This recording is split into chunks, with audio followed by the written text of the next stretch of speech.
Britain is going to leave the European Union. What do we want? Brexit! When do we want it? Now! I can announce today that we will move ahead with invoking Article 50, which starts the formal process of withdrawing from the European Union.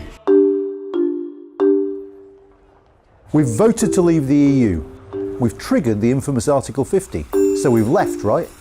Wrong. In fact, chances are we won't leave for another couple of years. And, deal or no deal, there may well be more negotiations even after that. So why the hell will this take so long? Simply put, leaving is a messy business. The EU has a set of procedures, and, predictably enough, they're complicated and they're contentious. The government does not have a blank cheque over what kind of Brexit it now pursues. We want an arrangement that lets us keep cooperating with the EU even after we've left. However, before we can deal with the future, we've got to sort out the past. Picture it like this. You've been married to someone for, say, 43 years, and you've decided to call it a day. But leaving a long-term relationship is complicated. Making the decision to split is one thing, separating is another. How did the evening go with Theresa May?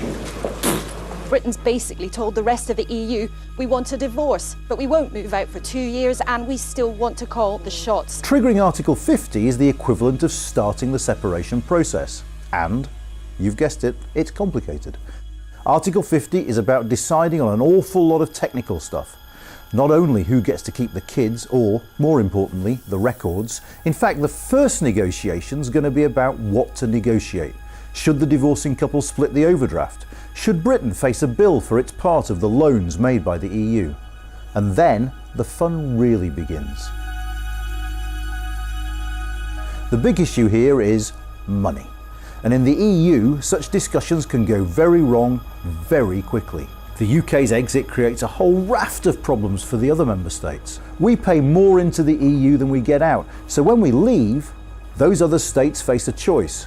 Either learn to cope with less money, or someone's going to have to pay more. So things could quickly go pear-shaped, and even if they don't, it's going to take time. Time that we don't have. Because Article 50 allows 2 years for a state to negotiate its exit. And when you're talking about complex international negotiations, 2 years really isn't long at all. And the Article 50 negotiations aren't even what we're really bothered about. The Article 50 negotiation is not the final deal. The final deal is the future trading agreement between the UK and the EU. What we in the UK want is to sort out the kind of relationship we have with the EU after we've left. That's the deal we're really after. Our future relationship with the EU will determine many things, like the ease with which we cooperate on counter-terrorism, or how easy it is to trade. Where we end up really matters.